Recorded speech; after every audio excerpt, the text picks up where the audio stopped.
Okay, the big iCarly and Victorious crossover, iParty with Victorious, written by Dan Schneider. The premise, Tori Vega from Victorious and Carly Shay from iCarly both share the same boyfriends without realising. And upon finding this out, the iCarly gang head over to a house party that the Victorious crew are having to confront the cheating man. Great premise, cool idea. I think it is more mature than the others. You know, cheating is something that on a kids' TV show needs to be done right. Because it can be a sensitive topic, and a lot of TV shows play cheating off as like a comedic joke for the final line of a show, and then we cut to credits and it's never mentioned again in an episode of a sitcom. But here, it's focused on pretty well, albeit the resolution is a little bit cheap. Now, at the time of airing, this was like the biggest crossover for us lot as kids. Like, the two biggest Nickelodeon sitcoms were coming together for one massive feature-length film crossover episode thing. Although I will say Sam and Kat started to air a year or two after this. How did they not recognise each other from that party? I suppose there's a logical answer, because Kat had a really annoying story this episode where she couldn't talk. She had like a thing around her neck that she'd type and it would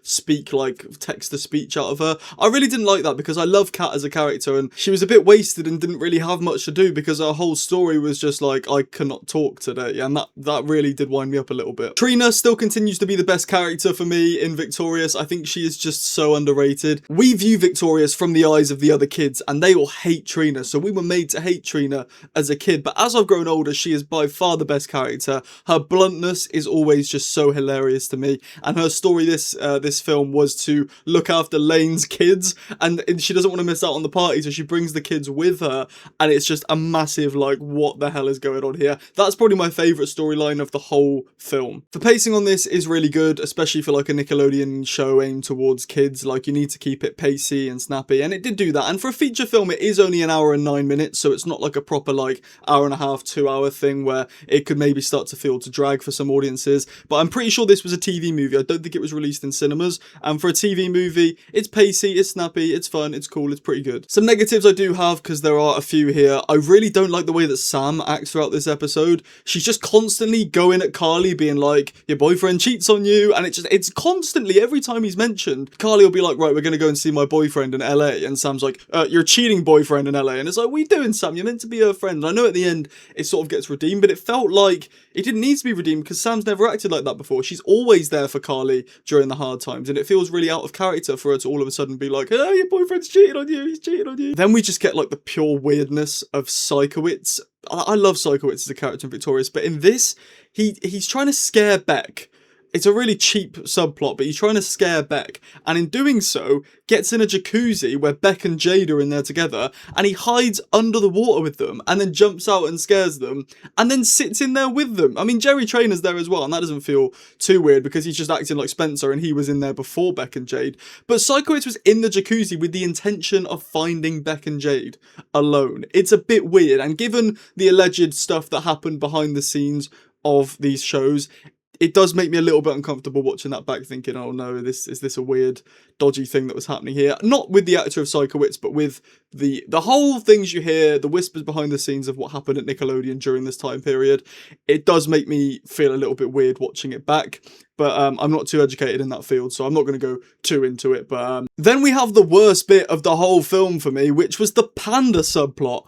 It felt like Dan Schneider was trying to cram like 20 plots into this one film to try and pad out the runtime. I don't know. But like, what the hell was that? There's someone in the party going around dressed as a panda, whacking people on the butt with a tennis racket. And that is a subplot, apparently. And Andre is trying to catch him the whole time. That is the whole subplot. That is lazy. That is not interesting, and every time it would cut from an interesting subplot to that, I'd be like, for flip's sake, I've got to sit through this again. Rubbish. Rubbish. Rubbish. The resolution is cheap, like I say. They basically just expose the cheating boyfriend on iCarly after getting Tori on their side, and yeah, that didn't satisfy me enough. It makes sense, and it, you know, within the universe, and I think it is it's the ending that needed to be done, but it wasn't clever. It didn't shock me. I could see it coming from a mile off, so I was just watching it thinking, oh, this is actually how they do it. Yay. And like, that to me was a big letdown. And then they all come together and sing, which as a kid, when they mixed Leave It All to Me and Make It Shine together to make one song, I was like, holy frick, it's the double crossover. This is great. Watching it back now, very cringe, because the iCarly lot don't sing. I know they were trying to push Miranda Cosgrove, who actually does sing. They were trying to push her out there a little bit as the Nickelodeon singing girl like Miley Cyrus before getting Victoria Justice on board. But in iCarly, those kids don't sing. In Victorious, they do, so that works. I mean, their side of it was very, very good, apart from Kat's really cringe, like, you know, Tori's like, Kat, you're not allowed to speak, and she's like, they didn't say I couldn't say. That was cringe, that was horrible. The iCarly lot, not that I don't think they can sing, but I think it was weird that they had them sing, because they don't do that on iCarly, so, yeah, a little bit cringy for me, but as a kid I liked it, so you got to put yourself in the mindset, as I'm not the target audience anymore. Overall, it's nothing special. iParty with Victorious is going to get either a 2.5 or a 3 out of 5 stars. I don't know what to go for yet, because the more I think about it, the more I'm like, oh, there's really good things, but then I think, oh, there's really bad things as well. So I'm going to give it 2 ratings, 2.5 or 3, depending on how I'm feeling. You know, this isn't like an official thing where I've got to give a specific number or the world's going to implode. You know what? I'm just going to give it 2 ratings today. I would definitely recommend rewatching it if you haven't seen it since you were a kid. If you've never seen it before, don't rush to see it, but it's pretty good. It's pretty good. Let me know what you think of iParty with Victorious in the comments below. If you enjoyed the video, drop a like. If you didn't, drop a dislike. It's absolutely fine. Subscribe if you're brand new. And I've been Sam. Have a great short day. I'll see you later. Ta-ra.